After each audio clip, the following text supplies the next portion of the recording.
Hello, and a very warm welcome to the second webinar of our series on youth employment and politics in Africa and the MENA region. Thank you very much for joining us today. My name is Marioke Oostrom. I'm a research fellow at the Institute of Development Studies, and I'll be chairing the session. The webinar series is part of the IDS Strategic Research Initiative entitled Ensuring Decent Work and Inclusive Politics for Young People. And I'm very pleased to say that today's webinar is co-hosted with the Include platform on inclusive development policies. Include is a Dutch African platform that promotes evidence-based policy making on inclusive development in Africa. And just like IDS, Include has had a very strong focus on youth employment for many years. So we've collaborated on various occasions, and again today in this webinar as one of the presentations is a study conducted for Include. So the format today is that we first listen to 3 presentations and then to reflections by 2 discussants. And they will draw connections to the wider academic and policy debates. And participants in the audience, you can type questions and comments in the Q&A window or the chat where everyone can see them. And we will hear all the speakers within 1 hour. And those interested to continue the conversation are very welcome to stay for another 30 minutes. So let me introduce today's topic, the challenges for job creation in Africa. And everyone here probably knows how promoting youth employment is a priority for many government and development partners. This is likely to remain a priority given the current pandemic and its economic consequences for the younger generations. Now, the bulk of youth employment interventions has focused on skill building programs to enhance the so-called supply side of labor. And critiques on this approach are increasingly known. So the interventions may create better skilled youth, but not the jobs themselves necessarily. And this has led many to shift more to the demand side of labor. So with the webinar today, we want to move forward into this discussion on some of the more structural issues concerning youth and underemployment, and discussing some of the assumptions on which youth employment interventions were based. And this is the first presentation. Now, among policy actors, we do see a shift to thinking about job creation. Where will all the jobs need to come from? And can this be realized possibly by boosting certain sectors or value chains? Now, trending in this policy debate is the hope that growth in technology and digital jobs might be part of the solution to youth unemployment, and this will be discussed in the second presentation. Now, with this sense of urgency all around about the need for more jobs, the discussion of decent jobs is sometimes glossed over a little, despite the tremendous efforts by the ILO to keep this on the table. And when it is part of the conversation, it is sometimes narrowed down to job security, fair wages.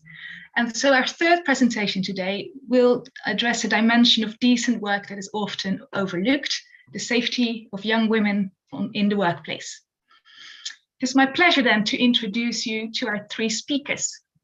The first speaker is Dr. Phil Mader, a research fellow in the Business Markets and the State Research Cluster at IDS.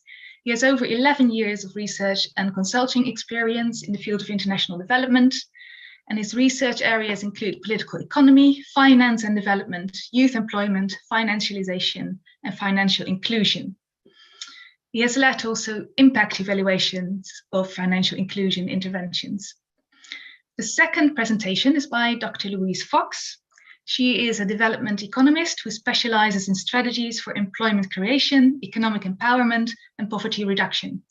She was chief economist at USAID and held positions at the World Bank. She's currently affiliated with the African Growth Initiative at the Brookings Institutions and the Bloom Center for Developing Economies, University of California, Berkeley. Louise has published widely on youth employment, including a book published by the World Bank, Youth Employment in Sub-Saharan Africa, and published on inclusive growth, structural transformation, gender and women's economic empowerment. And after this presentation, we move on to Dr. Victoria Namagala. She is the lecturer at the School of Women and Gender Studies, Makerere University in Uganda. She has a PhD from Arizona State University in the US. She specialized in childhood and youth studies and gender. She has done research on youth and gender in context of violence. She's been part of international research programs on youth employment, young informal workers, focusing very much on youth agency. She also is a member of our Matassa network of early career scholars on youth employment, which was funded by MasterCard Foundation. And I will introduce the discussants after the presentation. So without further ado, can I give the floor to Phil Mader for the presentation on missing jobs crisis, not a youth employment crisis.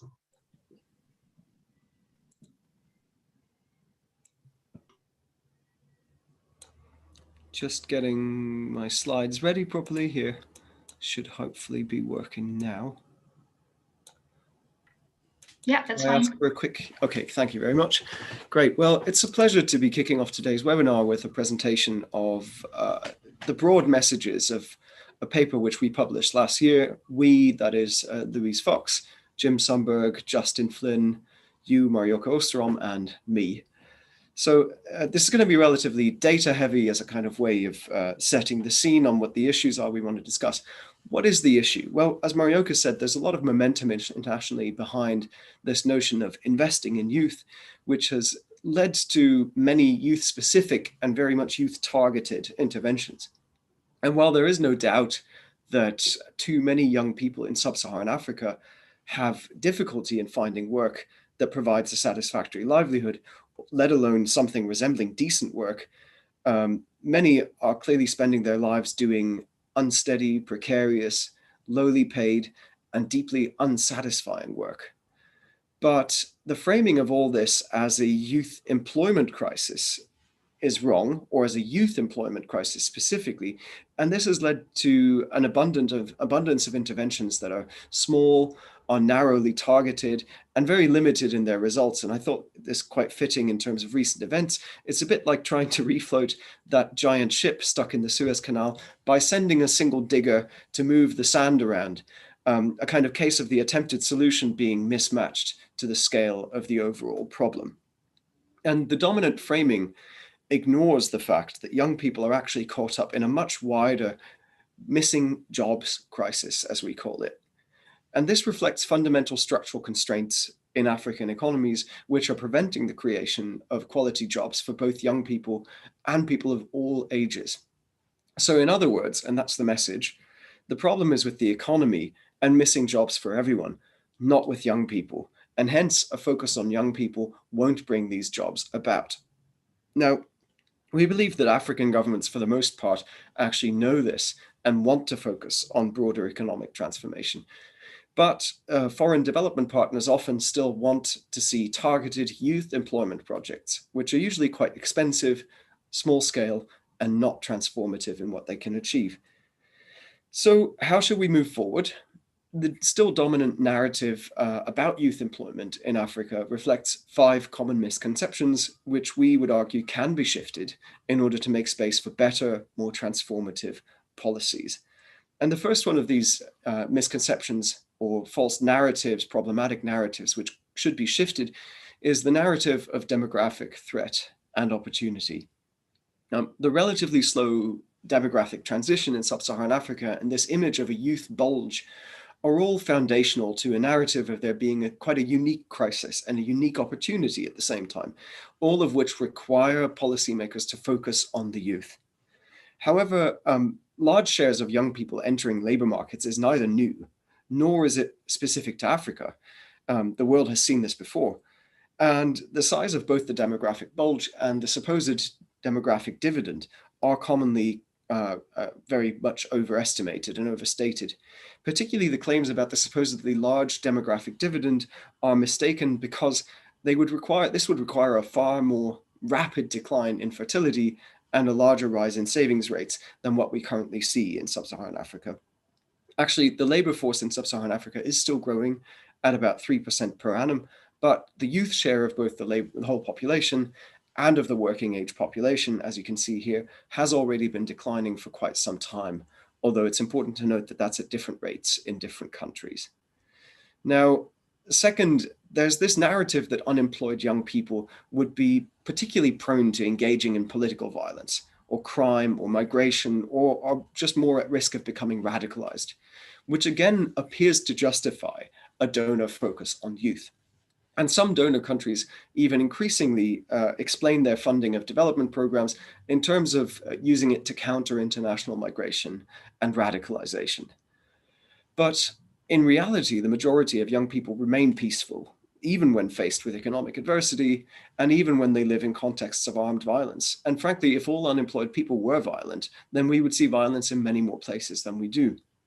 Now, empirically speaking, national unemployment rates don't explain patterns of violent conflict within countries and not across countries either. So in short, these issues have far more complex causes, and there's going to be a whole other webinar on May 7th to deal with this topic. So that's all I need to say today about that problem narrative. Third, young people in sub-Saharan Africa are often portrayed as lacking human capital. And the assumption is that they will find the right jobs only once they have received more training and built more skills. In reality, again, it's more complex because Africa has both an underskilling and an overskilling problem. Underskilling is that years of schooling often translate into poor educational outcomes. Overskilling is that the well-educated often find their skills to be underutilized in the labor market. And actually, the more educated are more likely to be unemployed, at least in the lower and lower middle income countries. Now, there are lots of reasons for this statistical fact, and of course, it doesn't mean that education and training are harmful in any way, but it does mean that you cannot train your way out of a missing jobs crisis. And the point is that many African countries are actually generating more skills than opportunities. For example, skills matching surveys in Ghana and Uganda in urban areas have shown that between 25 and 40% of employed young people, those that have actually found work, report their skills not being used on the job. And surprisingly, the skills least likely to be used were the digital ones, which often is where donors most focus their youth training skills programs. Then fourth, there's the supposed entrepreneurial way out of all this. Because concerns that sub-Saharan Africa cannot replicate the industrialization of East Asia are there, there's a lot of hopes pinned on education for entrepreneurship, enabling Africa to kind of leapfrog straight into a modern service economy. And a connected narrative to all this is the story that youth are digital natives or somehow more digitally inclined. Now, no doubt there is a need for more firms, in particular more productive firms, to create more decent jobs in the cities and perhaps jobs of a more transformative kind. Employment in the industrial sector, including manufacturing and construction, is low, as shown on this slide here. Africa has the highest share of informal sector entrepreneurs amongst all the continents, but in reality, actually, this is not entrepreneurship. It's actually self-employment for survival. And as we can see here, from these very low levels of employment, actually the rate of wage employment has gradually been growing up. It's crucial, therefore, not to mistake what is a fact of life in Africa, that there remains a shortage of proper wage jobs, which has forced a lot of educated young people into self-employment as some sort of evidence for a greater desire amongst young Africans to be entrepreneurs. And the supposed solution of promoting more widespread youth entrepreneurship through things like business training and microfinance loans misses the point that actually what is needed is more improvement in things like urban infrastructure and better governance to attract proper investment, which can then create more actual and more decent jobs. And fifth and finally, prevailing narratives around youth and the rural economy sit at two quite extremes. A fact is that compared to the rest of the world, lower and middle income countries in sub-Saharan Africa have smaller manufacturing sectors and larger agricultural sectors. That's all true. But then there are those who portray agriculture as a dead end for young people, that Africa needs to move away from agriculture, or that there are those who foresee some sort of rural prosperity thanks to a transformation in agriculture driven by young people bringing entrepreneurial innovation and digital technology to farming. Now, clearly, neither perspective is strictly correct. And the problem is actually that both stories inevitably just obscure how rural areas and agriculture are an opportunity space that's very heterogeneous in which many young people can find opportunities to build livelihoods, but their success depends on individual choices as well as policy choices and appropriate public investments. So to summarize, the dominant supply side focus on more training and more entrepreneurship is the case of a wrong problem diagnosis leading to the wrong type of interventions. Projects that focus narrowly on youth, which often also fit with donor country budgets, election cycles, and ideological biases. And these have drawn funding and political attention away from strategies that could potentially create more jobs. So we say the problem needs to be recognized for what it is, a crisis of missing jobs, which is structural rather than youth specific. So to finish, with a risk of mixing nautical metaphors today, it's true that the rising tide lifts all boats, except for the broken ones. But there's no point in focusing on fixing individual boats if the tide never comes. So the focus must be on bringing the tide and recognizing that the structural problems are there, and understanding that jobs for young Africans are not just one more training session or one more microloan or one more startup incubator away, allows us to think about how to emphasize job creation as well as how to tackle precarity until the jobs are there. Of course, the exact policy and investment priorities for achieving this, and Louise is going to say some more about these things in a minute, will be context specific, but in most cases, they'll include some combination of industrial policy, to increase particularly labor-intensive manufacturing and services, the urgently needed infrastructure investments, better regional integration, and social protection mechanisms like cash transfers or basic incomes, which not only protect people, but actually enable them to seize opportunities better. And all of these policies clearly are not youth-specific, and that's the point. Because when countries achieve balanced economic growth and transformation, better employment opportunities for all follow. So after the pandemic ends, more than ever, for decent work to be available, priorities have to change. And in this, Africa faces a unique challenge, which is bringing an overwhelmingly young workforce into decent, productive, and secure jobs. And policies, programs, and research must focus on the structural challenges, not the supposed problems with the youth themselves, and aim for comprehensive transformation. Because even if such efforts take years to pay off, the prize will be worth it. And well, I guess ending on the good news, that ship in the Suez Canal is afloat again. Thank you very much, Phil, for setting the stage and starting this discussion on structural issues. We're moving on to Dr. Louise Fox. As mentioned, her presentation is based on a study she conducted with Dr. Landry Signé at the Brookings Institution. The paper will soon be launched by the Include platform. Include colleagues have asked that if you would like to have this in your inbox, then please leave your email address in the chat and they will collect the emails and send the paper to you. And otherwise it will also, of course, be on the website. Louise, the floor is yours for your presentation on the fourth industrial revolution and the future of work. Could this bring good jobs to Africa? Thank you very much, and it's a pleasure to speak with you today. I think, as mentioned, this is work financed by the Include Network, and I think the way to think about this work is the fourth industrial revolution one part of the missing jobs crisis? Is it one part of the solution to the missing jobs crisis? Okay, I always have trouble getting this thing. There we go. Now my slides are changing. So first of all, what is the fourth industrial revolution, which now abbreviated as 4IR? It's a collection of recently developed interdependent new technologies. You've heard of some of them, you may not have heard of others of them, and you will, of course, hear more of them as time progresses. But, robotics is probably the most well-known in terms of labor market activity, but also 3D printing and artificial intelligence and a lot of other things. Drones are included in this. Now, why is it called an industrial revolution? It's called an industrial revolution because this whole group of technologies is coming on stream very fast. Okay, and it has the potential to lower the cost of production, raise the quality of products available to the consumer, and improve the consumer experience. So it will change both what's produced and how it's sold. Now, Of course, new technology is what helps spur economic growth and economic development. So it's obvious that Africa will want to adopt these technologies, and in some cases will have to.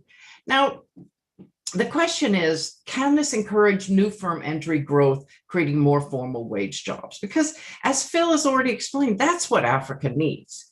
Africa needs more formal wage jobs. That's how decent work comes to Africa. Okay, and since it's going to take time to fix that, what remaining the informal? Okay, so sorry, I'm just trying to get my screen to, there we go. So I think you've already seen this picture. Phil showed it. It's from my recent work for the Brookings Institute. The paper was just published last week. And I think the important thing to note is that before COVID, there was a collection of countries in Africa in the lower middle income category that wasn't dependent on resource wealth for growth, that was really actually doing pretty well in creating wage jobs. Okay, as Phil showed you, about half of them were informal.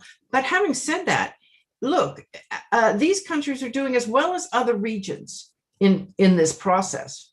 And they're only going to get to this level of wage jobs, which is, you can see Sub-Saharan Africa does better because this one is dominated by South Africa, with more new firm entry and firm growth, creating more jobs. Okay, so now looking through the crystal ball, I mean, that's what we're doing after all when we're asking this question. What will this technology bring? And of course, our paper assumes, our analysis assumes, that Africa can return to growth pretty quickly in a post-COVID world. So we don't spend a lot of time analyzing COVID, and we are just optimistic. Okay, so what was our methodology? What crystal ball did we use to try to figure out this question about future opportunities? So we didn't do what I call the bean counting approach. So there have been a number of papers that said, Africa's going to lose X number of jobs and it's going to, et cetera, and the US is going to lose X number of jobs and I don't know who. Okay, so we didn't follow that approach. What we did was basically say, because every industrial revolution created and destroyed jobs, including the digital revolution, and we don't know what those jobs are going to be. But what we know is the outcomes in terms of job creation from an industrial revolution depend on public policy. So our questions, we're starting with the production side. Where do we see the potential? What are the potentials for the informal sector? What are the downside risks? And most importantly, what policies are needed to support inclusive transformation? And then, of course, since Africa has a young workforce, we ask, under what situation will youth benefit? Okay, so our predictions. Just this is a summary. We think with the right policies and investments, fourth industrial revolution can improve job opportunities. And we think that youth will benefit the most because overall there is a skill bias to this technology. Okay, so then we did a sectoral analysis. And we're looking where this technology will induce labor-intensive production from formal firms. Now, jobs in the IT sector are a very small share of employment. Even in the US, they're a very small share. And we have the US has one of the biggest IT sectors. They're like 3% of total employment. And that includes everybody, all the gaming and software and whatever. So the job growth is not in the IT sector. That's the wrong way we think to think about it. The question is, what sectors does this technology induce? We think services has a lot of potential, and it could certainly gain formal jobs, and we list some of the sectors there. Those formal jobs will depend in part on whether Africa is able to export services. There's been a lot written about whether Africa can export services. Tourism is already a big service export, and also the development of services at home. E-commerce has actually developed a lot in Africa during the lockdown. And like Amazon in the US, Jumia employs a lot of people in logistics, getting stuff to people. So the area where we're most optimistic about is services for the domestic, regional, and international market. In agriculture, we think this technology could potentially have an income effect by raising the income of farmers. And how would this happen? A bunch of different ways. I can give you one example. Drones can spray, for insects or whatever, an orchard, set of tree crops, about 10 times faster than a person can spray. So that means you can really improve productivity with just that simple thing. And precision agriculture is a new area, and it's growing, and it's starting to be used in Africa. It's widely in use in the US and in Europe. Now, manufacturing is complicated because this technology has been developed in the West, and it's been developed to save labor in manufacturing. And there's been a lot of analysis, especially in the US, about what this technology and robotics has done for jobs in manufacturing. Given that those jobs weren't created in Africa, we don't expect Africa to lose a lot of jobs. And indeed, manufacturing might be able to hold its share of employment by using things like 3D printers to produce more goods targeted, for example, at the regional market. But this technology is not really going to be the silver bullet for the expansion of the manufacturing sector in Africa. And I think that's an important point. So informal will remain normal. You can see what Phil showed, and because it'll just take time. And the factors that are driving informality for the next 15 years are already in place. They're the demographics that Phil put up in that slide that we've already estimated. And especially because those demographics depend upon high birth rates, so a fast growing labor force in some big countries in sub-Saharan Africa.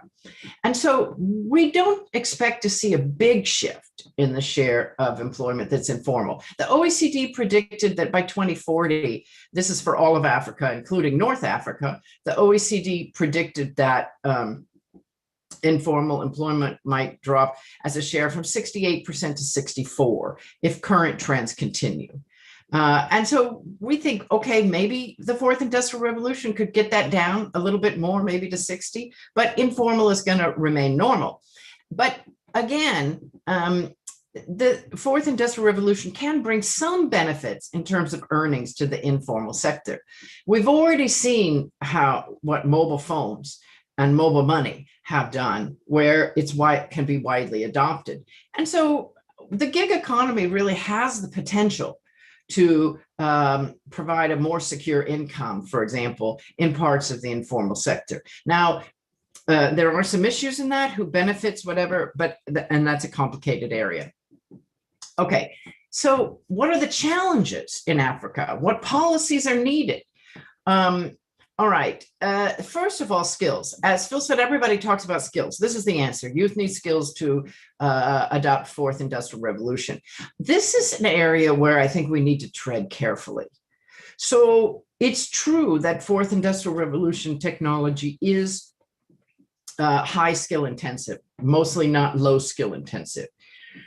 But if Africa already devotes about 20% of their education resources to higher education. And if they start devoting a larger share, how are they going to deal with the learning crisis in primary and secondary education, where we still have a lot of teachers who aren't able to teach the material that they need to teach because they're not properly qualified.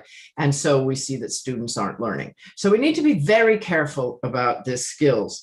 And I think we need to look at public-private partnerships, for example, which are already developing some of these STEM skills in Africa. Okay, then the second part is regulation. And Africa already has a challenging business environment. To adopt this technology, African regulators have to become nimble regulators, and they have to know something about it. So, for example, you have to regulate drones. You don't want drones just flying in. You have to a lot of times the tariff regimes look at this kind of technology as like a luxury good. It's not a luxury good. It needs to be, a tariff needs to be set like an input. Legal protections, cybersecurity, blockchain. Is blockchain allowed in financial transactions or not? All of that has to be regulated, and African governments have to become nimble regulators, and that's a challenge. One of the biggest challenges is infrastructure.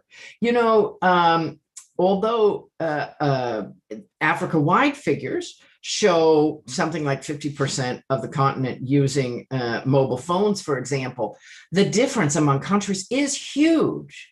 You have almost 90% penetration or more in countries like Kenya.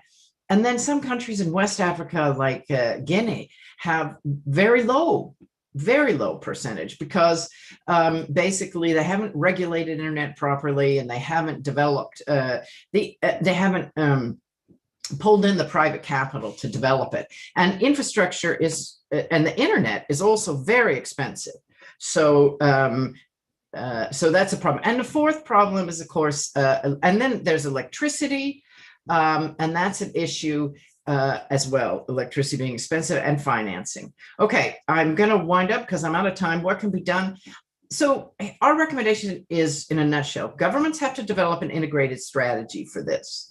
And then donors with grant financing need to help that strategy development and aid in the strategy development. So governments need to finance, donors need to finance the government strategy. As Phil said, not their own siloed project. And of course, IFIs can lead on the financing of infrastructure. There's experimentation, but overall, Africa cannot stand still. Thank you very much. Okay, let me stop. Thank you very much indeed, Louise, for some good food for thought, because this is a new area for some of us. We're moving on swiftly to Dr. Victoria Namagala, who will take us to a discussion on these decent jobs and gender. Now, there's a big narrative around how women's empowerment happens through work. However, in certain sectors where especially low-skilled workers are absorbed, a few existing studies indicate that between 40 and 60 of them experience sexual harassment. The impacts of this is, of course, very disempowering. Over to you, Victoria. Thank you so much. I'm sharing out. Okay. So I'll straight away move into my discussion, and I'll start with noting that the International Labour Organization variously defines decent work to give out the different notions that it brings out. And for them, often they focus on secure contracts and the income. But for me, this presentation really focusing on safety at work, and I'm centering the young woman in Uganda. So work safety, workplace safety can be explained to mean the working environment that takes into account the safety, the health, well-being, and the general being of the employees of a particular company. So this can include catering for environmental hazards, looking at unsafe working conditions, processes, drug abuse, alcohol, and then violence at work. So although it could be included within violence at work, sexual violence and sexual harassment is in most cases not involved in such discussions. So Vicky, I think you need to move your slides. Yeah. Is it moving? Okay. It's becoming issue. Yeah, there you are. Thank you. So I was talking about how the ILO came up to try and bring into perspective sexual harassment and sexual violence and how to deal with it at the workplace. So the ILO adopted the Convention 190, which caters for sexual harassment at the workplace, and how to bring in the rights, I would say the rights of the employees. So this is supposed to work in both the formal and the informal economies. And my argument around this is that if youth employment is to be safe and empowering, then interventions need to target the recommendations and guidelines that are being provided by the International Labour Organization. So as we look at other things that are important as security, prosperity, and freedom, we need to take into account that these are all hinged onto the rights of the individual employees. So when we look at workplace sexual harassment, it takes on various aspects.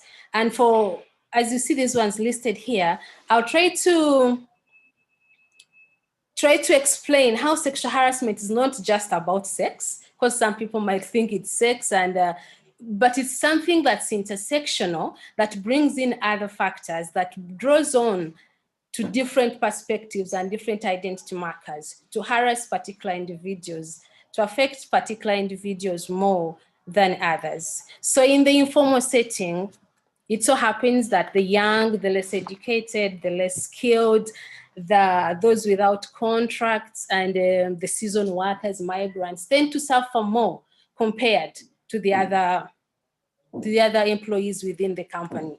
And the women, the young women, when you bring together age and gender, it complicates even things further. And because of the social norms and the practices that how these young women are being socialized, they're trained to, for instance, respect and also be submissive to men, but also to elders. So when you come to a company where someone is a young woman who is encountering a manager or a supervisor who is a man and also older than her, then it makes the situation even worse. So they are compelled to get silent. They tend to go silent, and the legal approaches that would be helped then don't work out, because these young women don't really take them on. They don't use them up. So in handling sexual harassment there, it means that we have to have the voices of young women out there. We have to let them have a voice to break the silence that normally freezes out and prevents them from sharing what their experiences are. So I am now trying to go specifically to focus on Uganda. And we have quite a huge youth population. That's over 70% of the population in Uganda is below the age of 30. But then many of these actually are in the urban setting, but because of the low skills, because of the levels of education that don't really qualify for formal employment, many end up in the informal sector. And when they're in the informal sector, it's already precarious, like I've been saying. So they're kind of tagged. It's very hard to survive within there. So they survive with pain. They survive with it's very hard to survive in there. So the government has tried to control, and according to the employment policy, all companies that have more than 25 employees are expected or are supposed to have the anti-sexual harassment policy. But it's tricky because, like I'm saying, some of the companies don't formally recruit their employees. So they don't really have the record. You can't prove that they're really more than 25. And then when we talk to the youth, they also explained that they've not interacted with the company's policies in relation to sexual harassment, and they've not even heard about it being implemented. So it's like the policy is there, but it remains much of the time shelved, and it doesn't get into the practice. So there's limited research also on workplace sexual harassment, and although some literature already shows that 40–60% of female workers experience it. It's not, it's limited to a particular horticulture farms. So that's how we got into the idea of trying to understand more about this in Uganda. And we went into a study, which is the present study. And this study was aimed at contributing to an understanding of the processes of empowerment for these young women in the workplace. And to do that, we went out to examine the experiences they have at the workplace and how they manage. Do they have a voice? Do they have a language that speaks about what they go through? And what mechanisms do they use to handle? So we have a comparative study, or qualitative comparative study, where we look at informal, domestic, and market workers, but also the formal workers who work in the processing farms. So in the domestic workers, we look at the living domestic workers. I just want to bring that out, that they stay within the household most of the time. They don't go out. So the farm workers are the formal workers are the ones that work in factories and have the ability to move out. Then we also have a youth component in this research, and the youth look at market women, young women that work in markets. So these are the categories mainly that we are dealing with in the current study that I'm explaining. So trying to explain now the dynamics of exposure to workplace sexual harassment. It's kind of different for each category of the participants, although they share some similarities. For instance, everyone that we talked to acknowledged that they had gone through some form of harassment. But I'll try to be fast now that time is really against me. I'll try to just say, like, for the market women, the market workers, they were really a unique category, because for them, they talked about harassment being encouraged by the employers. So the employer creates a situation where you're supposed to dress in a provocative way, and then you also entertain, comments and touches from the clients as a way of increasing the clientele that they serve. Because remember, these girls are served commission. Depends on how much you sell, then that's how much you get. So it's like they're supposed to entertain that kind of that. So they also talk about not having a space, like safe spaces that they think you can feel space as you can feel safe as an employee too. So it's something that's common, and as you move around, as you talk, it keeps happening all through. So although all the girls were suffering, it was also clear that those that were new entrants were suffering the most. So it was like, it's not general that everyone is going to suffer. There are variances in the way it happens. For domestic workers, they talked about them living at the center of where perpetrators meet. So the home welcomes everyone, potential harassers. It welcomes the uncles, sons, and all that. And all this end up harassing. They look at the domestic helper as someone who is like, they have no rights. They can be approached by whoever wants. So in our interaction, we came across a case of a young lady who had been harassed by the husband, by the employer, the male employer, and also his son. And by the time we interacted with her, she had reported to the female employer, and she had chased her out of the house. So she had a 3-week-old baby at the time, and she was homeless. But for her, she said they never trusted her, they never believed her. So it's a bit disturbing. For the farm workers, although it's supposed to be formal employment, it's ideally they have so many aspects of informalities that go on.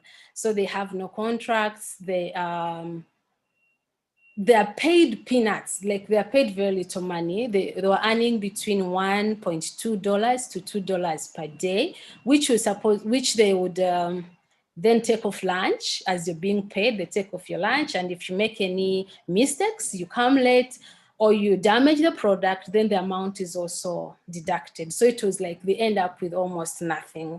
And for them, at least they were clear, they knew that it was happening. They could point to spaces where you can go. They talked about the managers, supervisors, the changing rooms, and how those are risk areas where you wouldn't be comfortable through, because then you happen, you know it's happening. But then they would also tell you, as much as they know it's happening, they don't have much they are doing about it. So it's like living in dilemma, you know it's going to happen. So, and even because of the powerlessness, I remember a girl who shared that the manager calls you well knowing what is going to do, but you can't say no. You just have to end up going.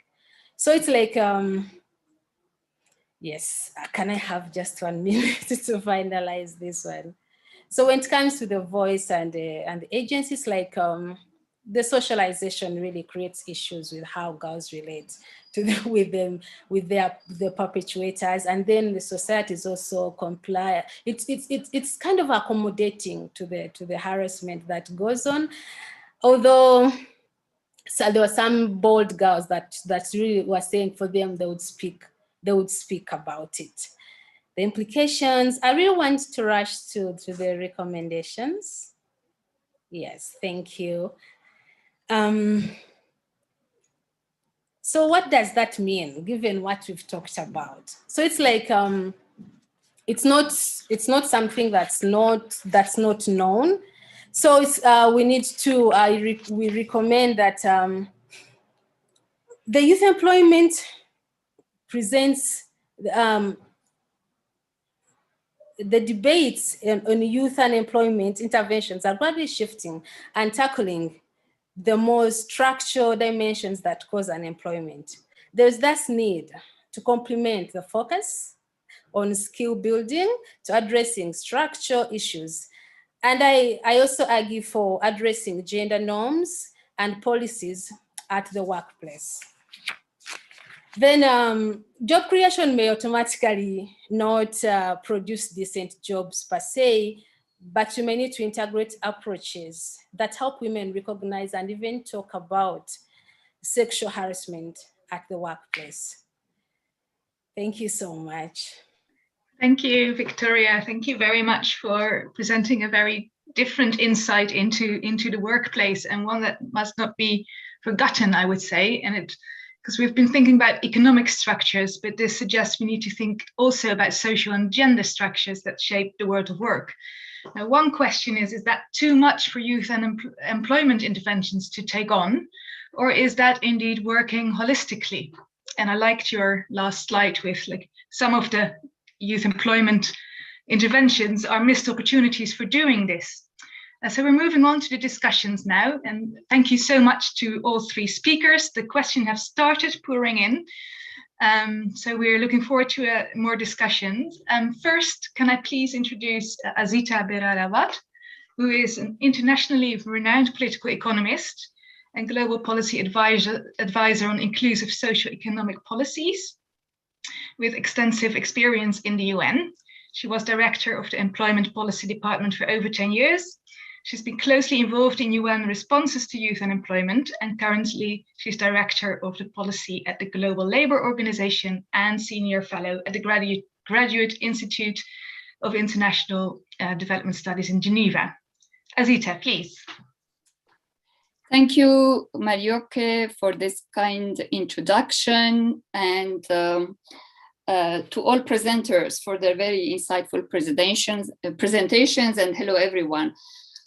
I'm happy to see that possibly and partially as a result of COVID-19, which is sweeping away our certitudes, all presentations had in common a critical review of accepted wisdom, the predominant narratives, and blanket approaches to policies that should work in all circumstances.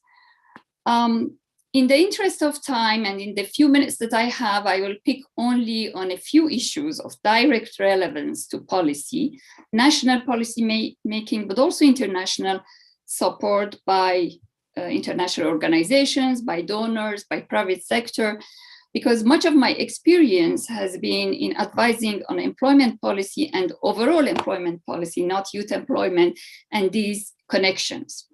Now, there is much in what was said by all our speakers with which I agree. I won't repeat them all, and in the interest of discussion and debate, I will emphasize maybe issues where I think we should go beyond. Yes, I agree it's a crisis of employment and decent work more broadly, not only of youth. The priority is how to address the conundrum of sluggish job creation in Africa, but also elsewhere. Yes, the focus should be on the overall macroeconomic policies that support economic transformation and accelerate job creation. But I would add, with an eye and a clear focus on the outcomes for youth. Focusing on youth employment is to show the urgency for action. Youthfulness is a transient stage. If you miss the opportunities, it's hard to catch up, whether we are talking at the level of the individual young person, or we are talking for a country or a continent in the case of Africa. In conjunction with this overall macroeconomic framework, there is also a role for targeted action. Let us not dismiss them all, but not necessarily the type of action that has been implemented so far. Finally, we accept that only a fraction of entrepreneurships are successful. And finally, we accept that training will not solve all the main issues, where the main problem is number and quality of jobs created. Second observation that was inspired by the presentation is that there is a need for a deliberate employment policy. This may not sound a very radical proposition, because that is how we have been always framing it for decades. But for decades, the predominant paradigm has been, let us liberalize trade, reform the regulatory frameworks, focus on macroeconomic stability, and employment will follow. And we know that employment in quantity, in quality, has not flown, and we know that the share of wages in national income has been declining. So even in the pursuit of an industrial policy, a sectoral policy in Africa was seen as picking winners and losers. It's only a few years now where the consensus is moving towards rehabilitating proactive industrial and sectoral policies in the way that Phil and Louise referred to. So yes, we need an integrated strategy. There isn't a silver bullet policy which will accelerate job creation, but a combination of policies that target macro processes, micro processes, but also, most importantly, a neglected area, institutions, their history and capabilities. And the main difficulty is to have a coordinated and coherent implementation, not only an integrated strategy. I will add to integrated strategies a need for contextualized approach, and I think Phil also mentioned that in his presentation, the need for a homegrown participatory reflection on what policies can work, space for a more nuanced approach, understanding diversities and different realities, including among African countries. Yes, infrastructure is key, but I would have liked to hear more about investing in the types of infrastructure and technology that supports transition to environmental regeneration. It's very important in the context of Africa. And in my view, now connecting with the IR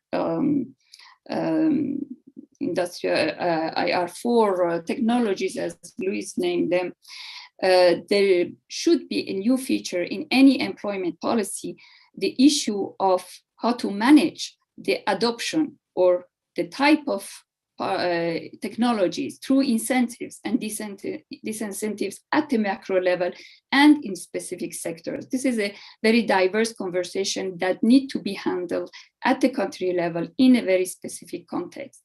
And yes, we need more space and bold action by donors to support policy experimentation and innovation without sanction, if not successful. The future of work type of technologies, the 4.0, all these range of technologies need also social innovation, space and finance for policy experimentation, and this is currently very narrow. Now, where I agree less with the statement is that informal will be normal. I know that Luis didn't mean that it should stay that way, but that the new technologies may not make a big dent. But we should address informality and transition to formality in a deliberate manner.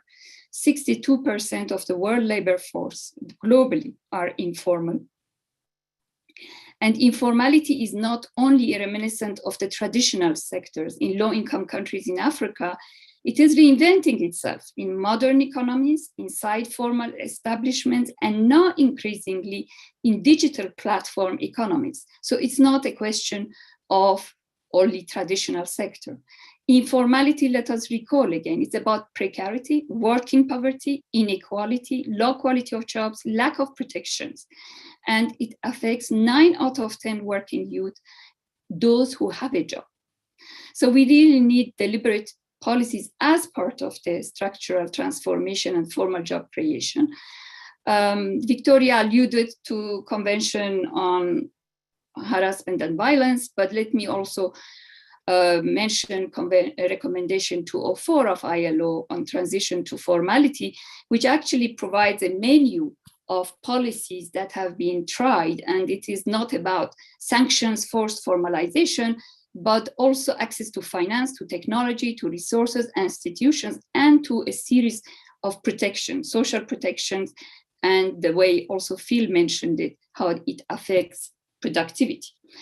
And we have seen that there are positive experiences, policy matters in curbing informality in Latin American countries. A word on gender harassment. Victoria, you had a great presentation. It's a real issue in formal and informal economies. It's a major issue, not only in terms of access and equality, but also productivity. It's a major issue for lack of uptake in several sectors where we have in the modern formal sectors, we have also issues with harassment. Let me conclude by focusing back on youth and youth preferences in Africa, which is like the rest of the world for salaried employment, but also for stable jobs. And I think that we have not emphasized sufficiently. The problem is not just number of jobs, but it's the quality of jobs, decent work that is being created or available or accessible. So the question taking, and now I'm reflecting on Phil's narratives, only taking the youth unemployment indicator for instance, looking at the conflict situation, that's a poor indicator, not only in Africa, but in the rest of the world. The crisis of employment and youth employment is more multi-layered. It's about stability. It's about polarization that it brings. It's about ability and opportunity to expect and project into the future. And I think that policies, including macroeconomic policies, should address these indicators and processes. And I am hoping that what we are learning now through the COVID response, recovery, rescue packages, and recovery programs will not be forgotten and shifted away to austerity policies. Marioke, I'm out of time and I am ending here. That's very good reflections and straddling all presentations, which was a big ask. So thank you very much, Azita. quickly moving on to Laila Boualouche, who is Policy Advisor at the Department for Sustainable Economic Development of the Dutch Ministry of Foreign Affairs, where she works on the youth employment and future work agenda. Laila has focused on the MENA region, Horn of Africa, and Sahel and West Africa. She holds a Master in International Development with a focus on private sector development. So I'm really eager to hear your reflections from a policy perspective, Laila. Yes, thank you, Marjoke, and Rachel from IDS for organizing these webinar series, and Maya Malene from Include Knowledge Platform. We've indeed had 3 very interesting presentations on youth employment, but also on underemployment today, and which, in my opinion, are also interlinked. It is about the quantity of jobs. It's also about the quality of jobs. I very much agree with Azita on that matter. The mega factors that have been examined today in Philip's presentation, but also in Louise's presentation, will continue to have a major impact on the world of work, whether it's the demographic potential, whether it is environmental change or technological advancements, as well as globalization. I would say the relation between these factors and the world of work and the future of work are rather complex. So there is no silver bullet, at least I don't have it. But I do agree that there are gender dimensions which needs to be fully taken into consideration in policymaking or programming for the promotion of more and better jobs, and even hopefully decent jobs, in particular, I would say, for young people and women, because they do face more or extra obstacles than non-youth or non-women in this case as well, such as simply registering your entity or having going to work safely in this case, which Valeria really mentioned quite well in her presentation. So in the process of economic transformation and diversification, I agree that we need to pay more attention also to the gender dimensions, as I briefly mentioned before, on also these transformation on the labor markets. And I would say, and maybe a bit biased, of course, for my policy side, is on the one hand, tackling the mismatch that we currently are seeing. Underemployment is also an issue in a lot of countries, not just in Africa or in the Middle East. Underemployment, so by enhancing skills, in particular soft skills, I would say, but also digital skills, and of course the primary skills need to be there to create, to basically be employable also in the future. So that's what we will call an integrated approach, and I think that is still necessary. Is it enough? No, as mentioned before, there is also simply not enough jobs. There's a lack of jobs. What I want to add to this discussion, and which for me personally is very important, is the aspect of meaningful participation of youth and women into decision-making and programming. Young people is not, they're not a homogeneous group. Young people with disabilities would need different needs than, for example, rural youth or etc. So it's not a homogeneous group. So their voice is really extremely important. And when we talk about more and better and hopefully even decent jobs, some obstacles, and I'm not going to mention them all, is infrastructure, such as Phil and also Louise mentioned. This can be financial infrastructure, but also digital infrastructure, or access to education.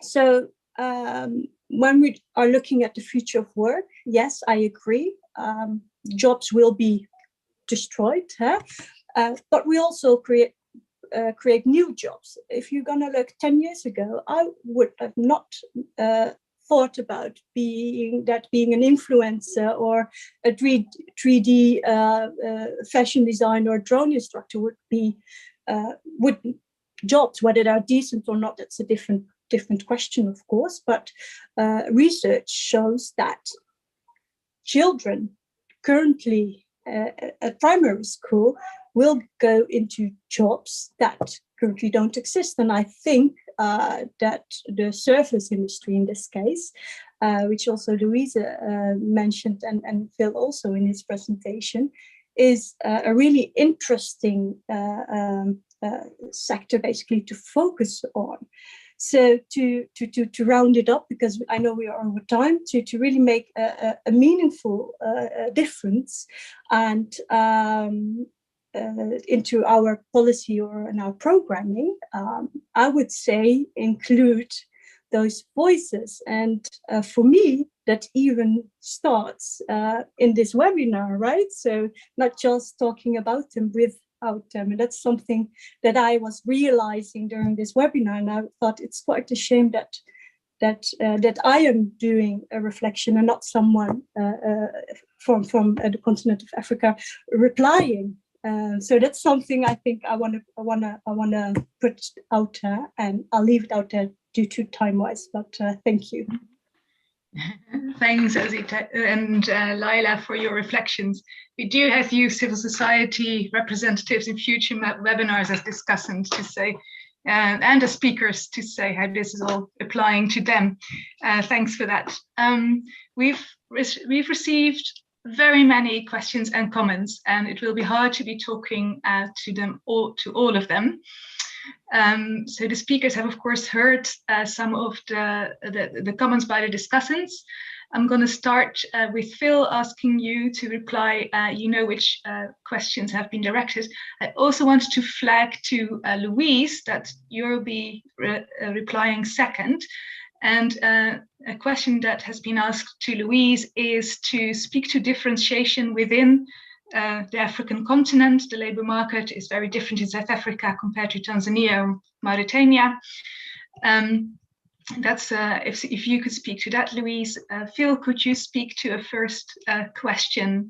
You were asked to elaborate on social protection, for example. Yeah, I'll try to wrap a response to several of the questions that I've noticed just into a two-three response, and that's it.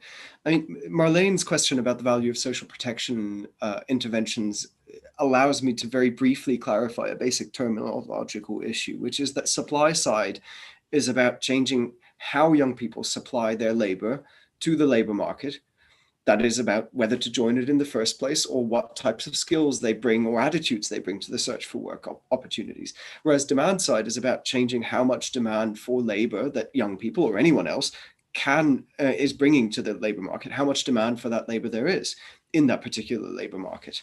And, you know, it's really about a lot of the perspectives on tackling youth employment have been very supply side focused in the last 10, 20 years. And it's really important for me also to highlight that entrepreneurship promotion and entrepreneurship training really is a form of supply side intervention, even if donors often think it is not, because it's just changing the vessel through which people try to supply their labor to the labor market. It's not through a job, but it's through trying to sell products and services to the same buying public. Now, within this, social protection has two sort of forms of value. One is intrinsic, of course. It's protection from precarity, from hunger, from having to enter into the type of exploitative relationships also that Victoria talked about. So, and it therefore kind of enables a wider range of freedoms that people can enjoy. And secondly, social protection can also be instrumental. So even if we don't care at all about people's happiness and so on, we can still think about it helping to alleviate some of the oversupply pressures on the market, that people have to supply their labor to the market at whatever rate rather than starve. So it kind of raises standards, it can raise the reservation wage, but it also enables people to actually take more meaningful forms of entrepreneurship and risk by enabling risk-taking to not fall into starvation if things go wrong. I want to briefly respond to two or three more of the points, but a lot shorter. Just about, you know, entrepreneurship, someone asked, Tendai, I think, asked, very roughly, the distinction between entrepreneurship and self-employment for me is entrepreneurship is the type of thing that creates businesses that can grow and that respond to new opportunities or create new opportunities for others. And kind of on the other end of that scale, self-employment, I think really much is normally the type of activity undertaken as a form of waithood or out of a kind of lack of alternative options.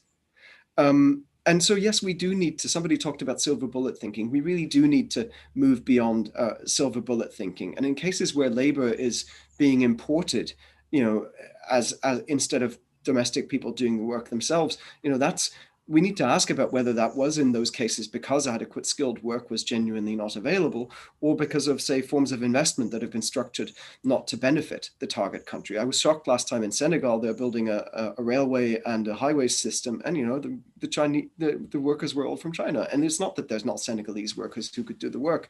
And last time I was in Kenya, I talked to a frustrated young tech entrepreneur from Nairobi who said, I can't find people to work in my tech startup because Google and Amazon have hoovered people up as mechanical Turks. They're paying them slightly better than what I could pay them, but that's not going to generate any transformation in Africa.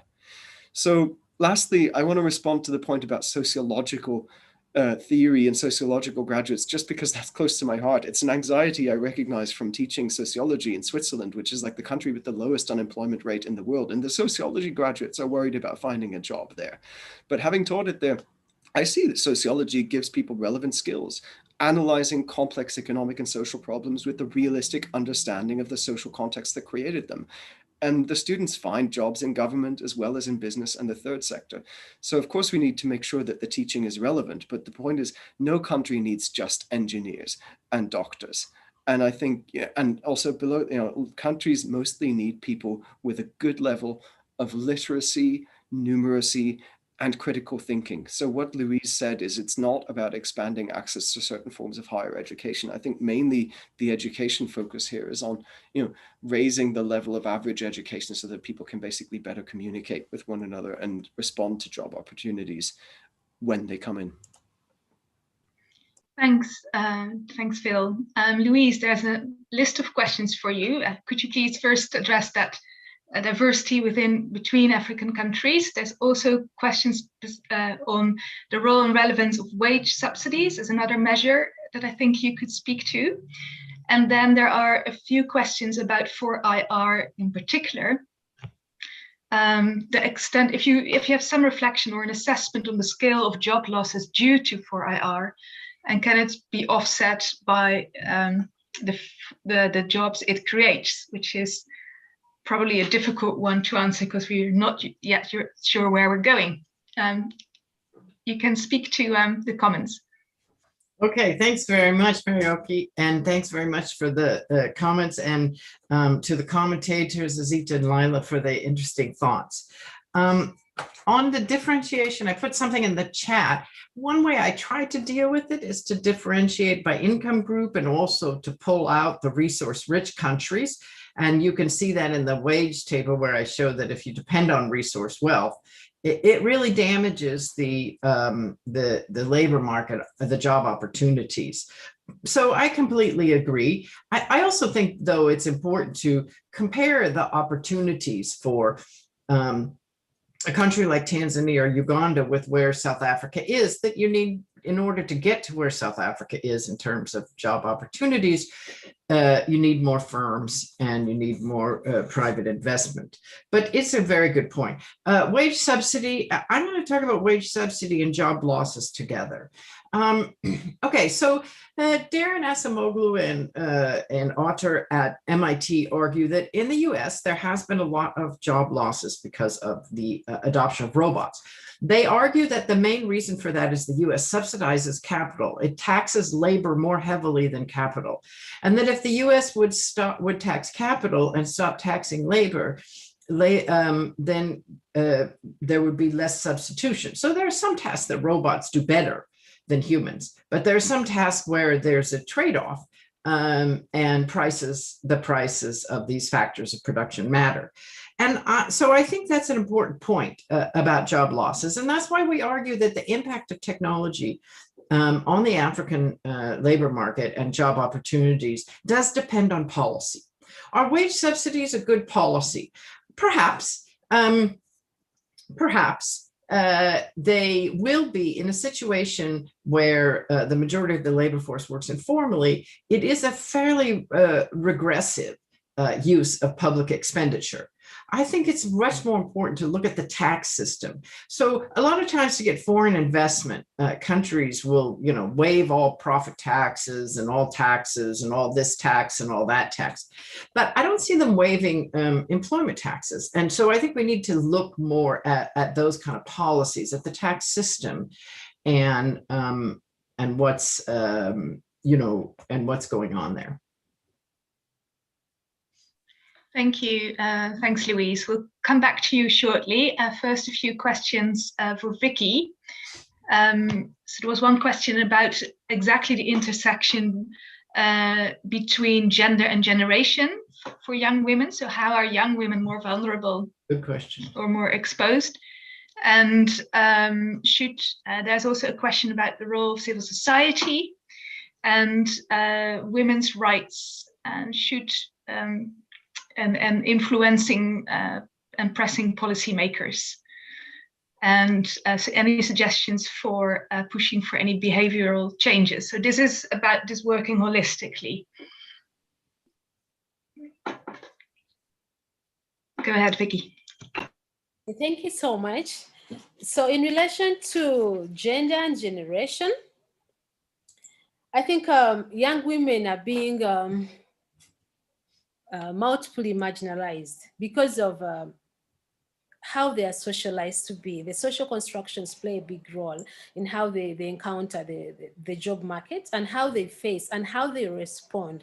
So society sets expectations of what a young woman is supposed to be like, what they want this young woman to present like. So anything that diverges from the social expected norms outcast these young women. So they're struggling to fit into a community that has limitations. First of all, they're expected to keep in the domestic setting.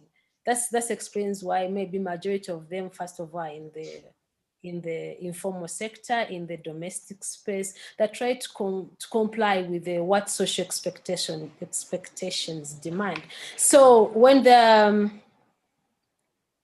I would say, mentoring socialization, because it's like these older women training the young girls to take over. For instance, in markets, it's women who are the managers in many of the restaurants and the food markets. So they're the ones that are training these young girls to take over and continue in this exploitative setting. So there's a dynamics that goes on that's very hard actually to explain, because the connections are disempowering in themselves. Yet, because I think it's systemic, it's supported, it's accepted, it's accommodated in the whole setting. So there's a vague connection that goes on with girls and the generation expectations that goes on with them. With women's rights, both movements and civil rights demanding change, I think they've tried.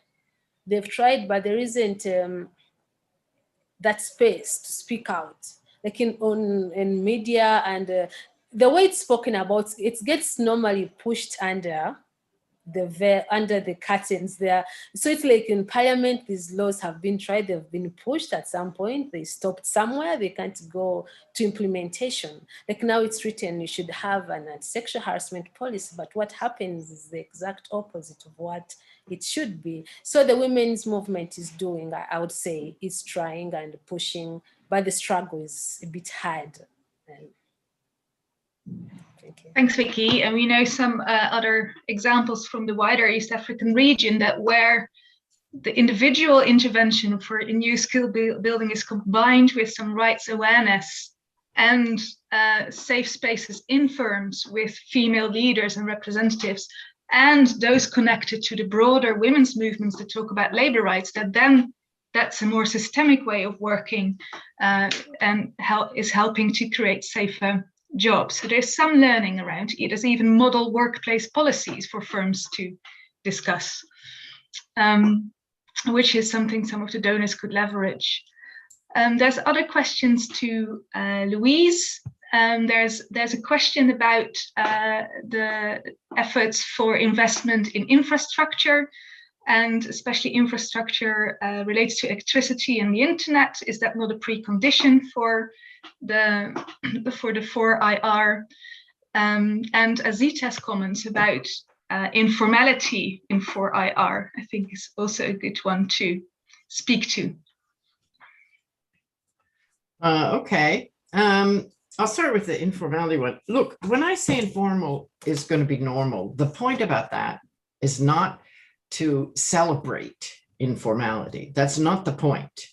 It's not many informal jobs, most of them involve hard work, insecure earnings, and as Vicky and Victoria and Marioka talked about, lack of safety and subject to harassment, et cetera. So it's not a celebration of informality. When I first started working on this topic 15 years ago, the problem was that people were ignoring the opportunities to make informal work better. I mean, the ILO Convention on formalizing the informal sector is really about opportunities to make informal work more secure and pay higher earnings.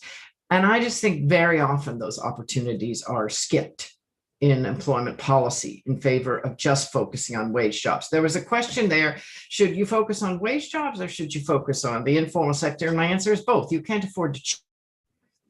But too often they ignore the informal sector. So I think talking about, and I think, you know, for example, the gig economy. Is the gig economy a great job? Probably not. But actually, it's improving workplace safety, for example, in the transportation sector.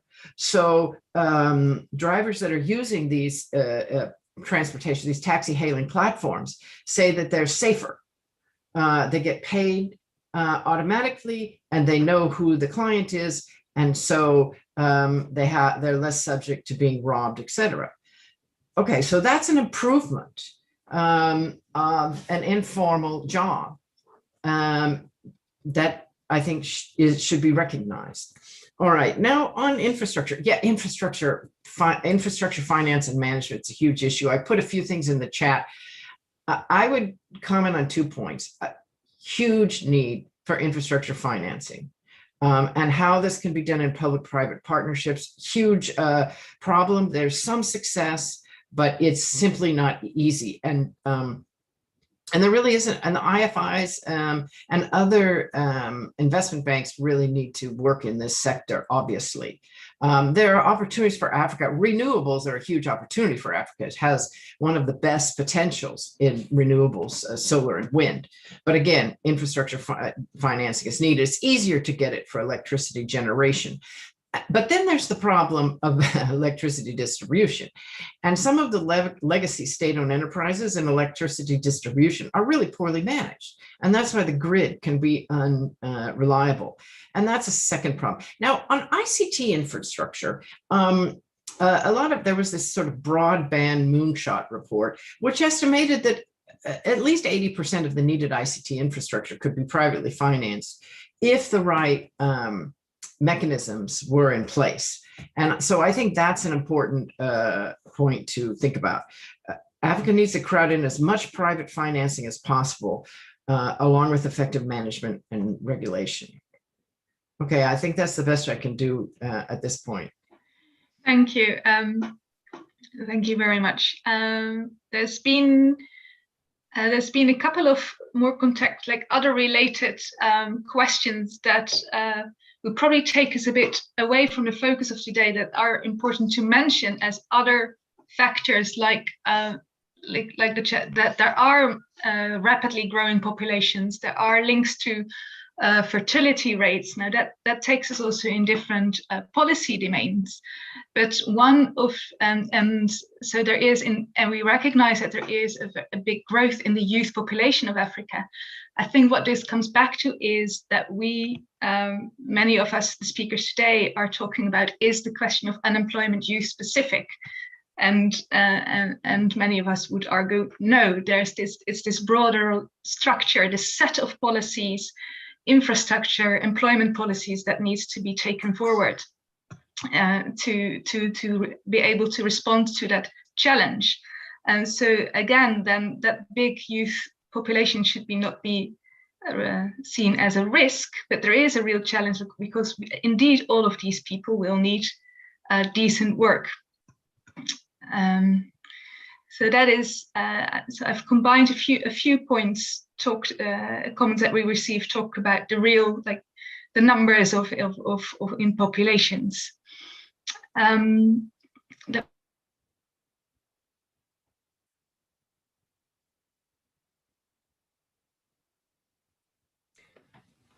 I think Marioka's internet just cut out, so let me, as the other person at IDS, just step in and invite Victoria and or Louise to respond to the point that Marioka was starting to ask about. I'm sorry, Phil, are you going to take the demographic point or you want me to? I was inviting you to take the point. I know it's also something you'd like to speak to, but I'm sure, Victoria, if you have something to say about that, that would be great too. Victoria, why don't you start and then I'll come in? Please go ahead. Well, I think, look, we all know why the labor force is growing so rapidly. That is, there are a number of countries that have high fertility. And one of the issues with that high fertility is a lack of female empowerment. It's also a lack of access to contraception from people who want it. It's also early marriage. 1 in 10 young women in sub-Saharan Africa gets married before the age of 18 and has children before the age of 18. Childbirth when you're young is under the age of 18 can be dangerous. And so we need to, they're all linked together.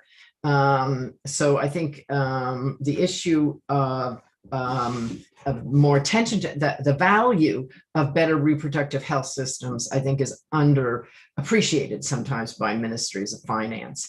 I had a question, by the way, I see a question about 4IR and agriculture. Yes, a lot of this is for medium-sized farmers, but also small-scale farmers. So if a drone is spraying, a producer association can rent a drone to spray and everybody can benefit, right? So certainly some of the technology is accessible to small-scale farmers, but there are it's not a silver bullet for the agricultural sector in Africa. I think that's really an important point. There is no silver bullet for the agricultural sector in Africa, but it's really an important sector. It's an important sector for youth and for employment, and raising earnings and increasing security is very important. Thank you very much, Louise. My connection dropped for a moment, but I'm right back in time to thank all the speakers and the discussants and the audience for staying with us for all this time. We hope it was useful. As we've mentioned in the chat, we will send the recording, links to publications, all the PowerPoints to all the attendants, and we'll have them on our website for this event. And thank you so much for joining. It was really insightful. Join us, please, for the next webinar, which is on youth politics in Africa and the MENA region on the 13th of April. Thanks, everyone, and looking forward to connect further. Thank you, Marioka, as well, and IDS team. And include, of course. Thank you. Bye-bye. Thank you. Bye. Thank you.